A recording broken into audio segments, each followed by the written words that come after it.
আসসালামু আলাইকুম রহমতুল্লাহ। আশা করি আপনারা সবাই ভালো আছেন। দেখেই বুঝতেছেন যে আমাদের পানির বোরের কাজ চলমান, আর আমার শরীরের অবস্থা দেখে বুঝতে পারতেছেন যে শরীরের উপর দিয়ে আসলে কী পরিমাণ ধাক্কা যাইতেছে। কারণ দৈনিক এরভাবে কাজ করা লাগতেছে, প্রচুর পরিমাণ খাটাখাটি নেই। তারপরে আবার রোদ ওঠে, বৃষ্টি পড়ে, একসাথে সবই পড়ে। এই ভিজে যাই, আবার এই শুকাই, শরীরে ভিজে যায়, এই শুকাই যায়। কিন্তু এমন একটা সময়, এই সময়টা আসলে কাজ না করতেও আমরা পারতেছি না, কারণ এই সময়টাই আমাদের কাজ করার মানে খুব ভালো সময়।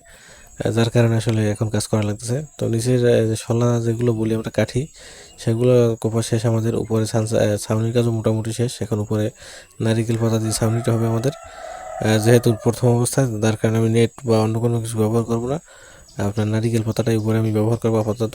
পরবর্তীতে হয়তো বা অন্য কোনো সিদ্ধান্ত নেব। এই যে দেখতে পাচ্ছেন, এদিকে রশি টসি যাবতীয় যা সব কিছুই আছে মোটামুটি।